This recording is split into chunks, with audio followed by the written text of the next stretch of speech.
Fala, meu irmão, a paz do Senhor, Shalom Adonai. Meus irmãos, aula de número 1, 6 de julho de 2025. O tema da lição da Escola Bíblica Dominical é a igreja que nasceu no Pentecostes. A verdade prática diz o seguinte: a igreja nasce no Pentecostes, capacitada pelo Espírito para cumprir sua missão.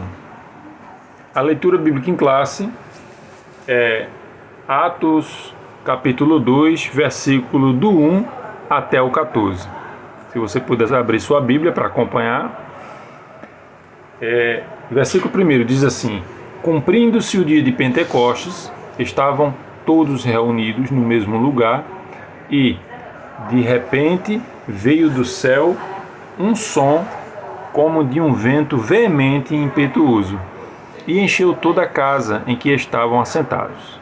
Verso 3: e foram vistas por eles línguas repartidas como que de fogo, as quais pousaram sobre cada um deles, e todos foram cheios do Espírito Santo, e começaram a falar em outras línguas, conforme o Espírito Santo lhes concedia que falassem.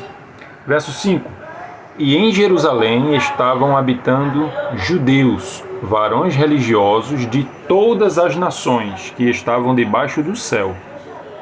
E, correndo aquela voz, ajuntou-se uma multidão e estava confusa, porque cada um os ouvia falar na sua própria língua.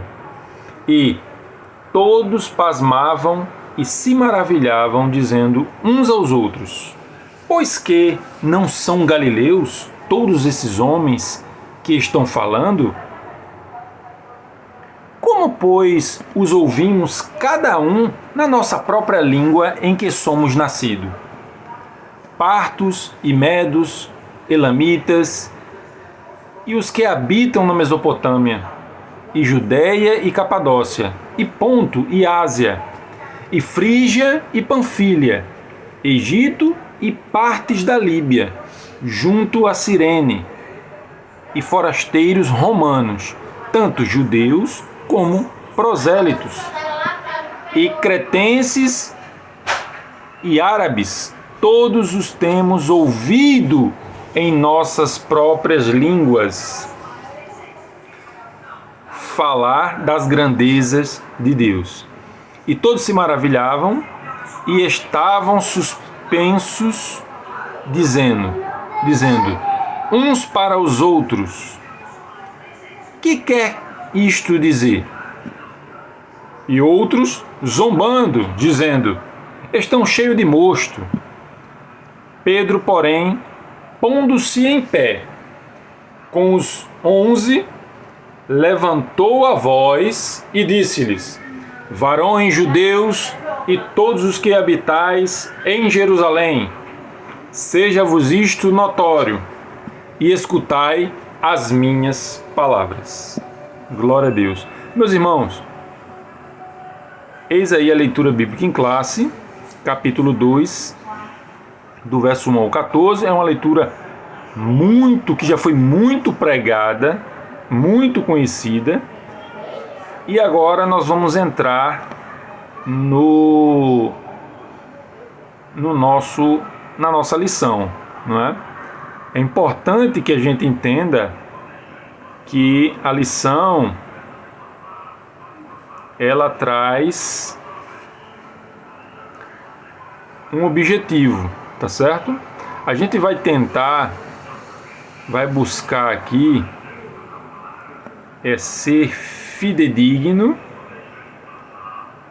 fiel àquilo que a lição ela está abordando, e não inclinando o assunto para um viés mais, como é que eu posso dizer, mais de debate, né? Que eu sei que esse tema é muito típico de se criar um debate. E aí acho que tem os irmãos aí que já estão esperando aí sair alguma coisa, eu já quero frustrar você aqui, dizer a você que nesse vídeo aqui o objetivo nosso não é trazer o tema que gera debate, que é acerca, a gente sabe que é acerca das línguas, né? Mas a gente vai tentar focar aqui na lição. Veja, primeiro tópico que fala sobre a natureza do Pentecoste bíblico. Qual é a natureza do Pentecoste bíblico? Aonde ele nasce, né? Então, qual é a origem dele? Para que ele existiu? Por que ele existiu? Por que e para quê? Isso é importante. Então, o primeiro ponto do primeiro tópico diz o seguinte. O tópico diz a natureza do Pentecoste bíblico. E o primeiro ponto, de natureza divina. Então, a natureza dele é de uma natureza divina. Lucas relata que, por ocasião do derramamento do Espírito no dia de Pentecostes, foi ouvido do céu um som como de um vento veemente e impetuoso, que encheu toda a casa. Então, a gente já começa a entender acerca aí do som, né?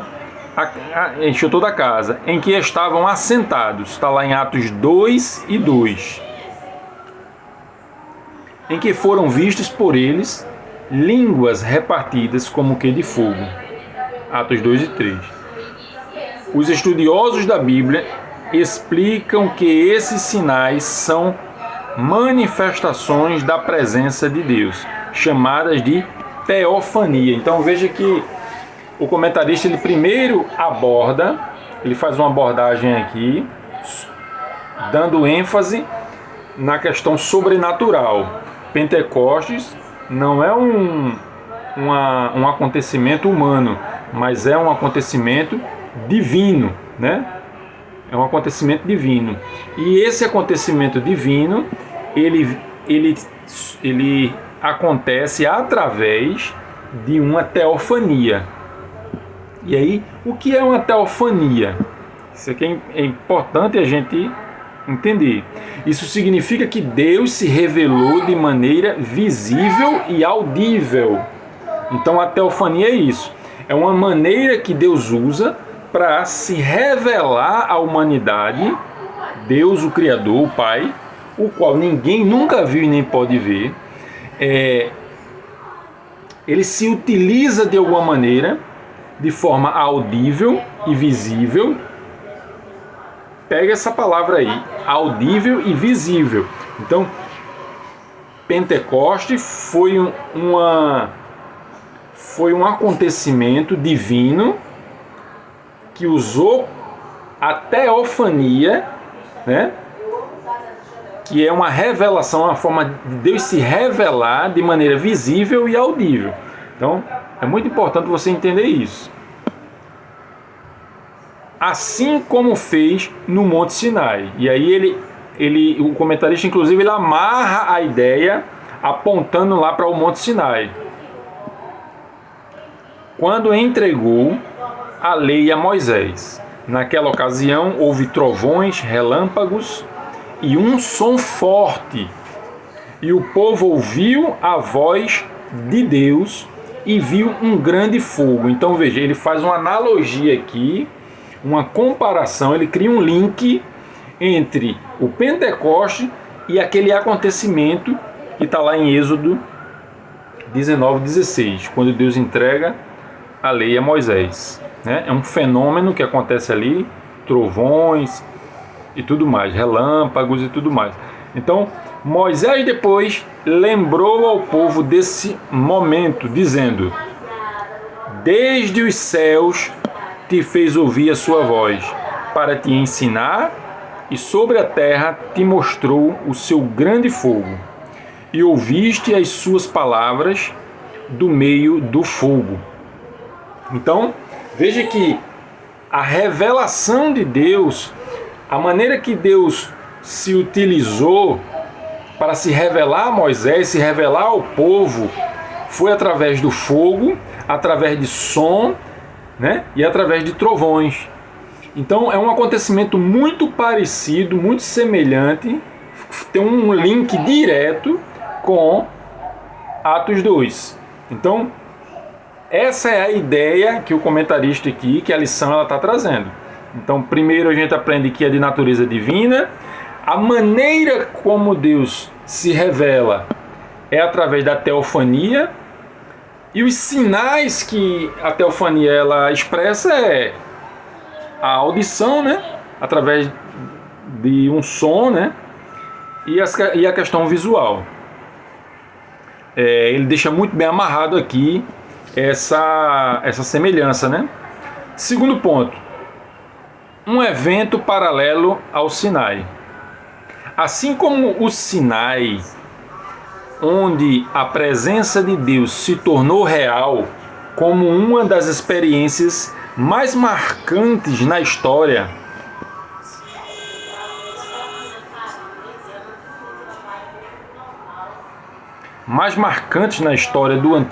do antigo povo de Deus, uma forma muito mais gloriosa e profunda, o Pentecoste marcou o encontro do Espírito de Deus com a igreja, não é? De uma forma muito mais gloriosa e profunda.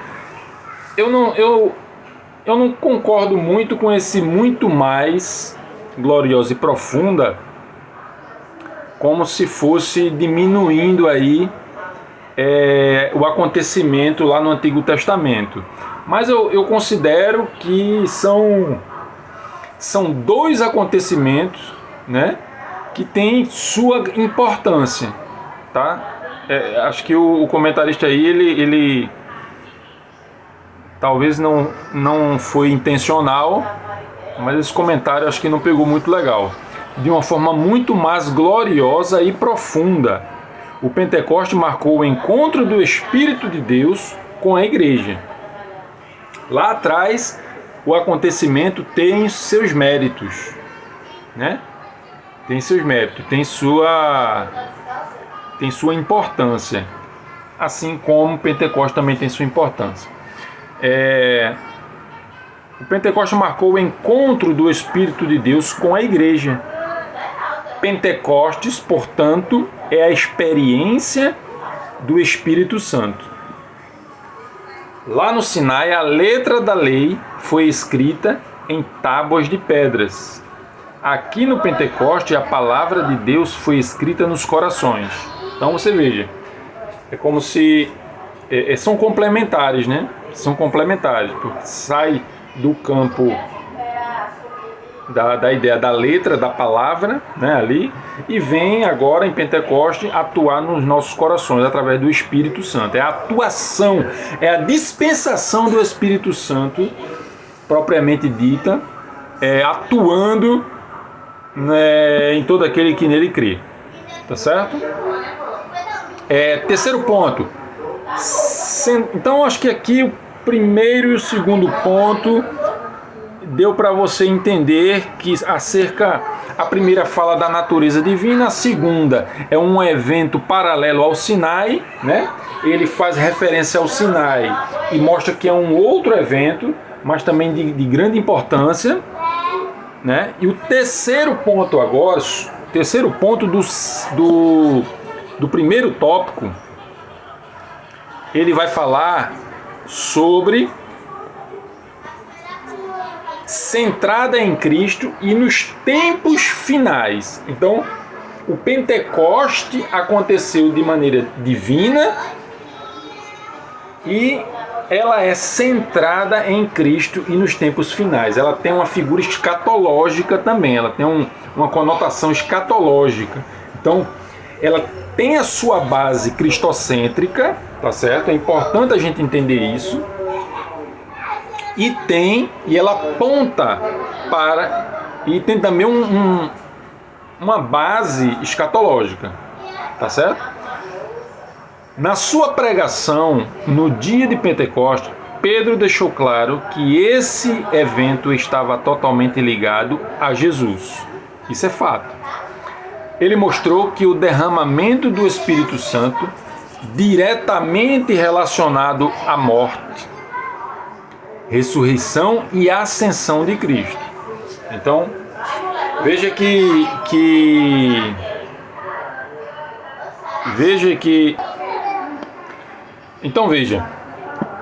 essa centralidade em Cristo, ela tem como base a morte, a ressurreição e a ascensão, né? Esse evento do Pentecostes. Pedro deixou claro que esse evento estava totalmente ligado a Jesus. Ele mostrou que o derramamento do Espírito Santo estava diretamente relacionado à morte, ressurreição e ascensão de Cristo. Está lá a referência, tá certo? Vamos aqui. Isso significa que, embora o Pentecostes seja uma manifestação do Espírito Santo, ele também é cristocêntrico. Ou seja, tem Cristo como seu centro. Cristo é o centro. Sem a cruz de Cristo, o Pentecostes perderia seu verdadeiro significado.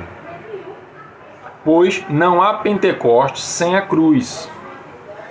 Além disso, Pedro explicou que o Pentecoste foi o cumprimento da profecia de Joel. Então, isso é básico, né? Joel, capítulo 2, verso 28, faz menção, aponta para esse dia de Pentecostes, que anunciava que Deus derramaria o seu Espírito sobre toda a humanidade. Quando Pedro usou a expressão nos últimos dias, ele mostrou que esse evento tinha um significado escatológico, né? Está apontando para o futuro, né? Tinha um significado escatológico. Que é interessante isso aí porque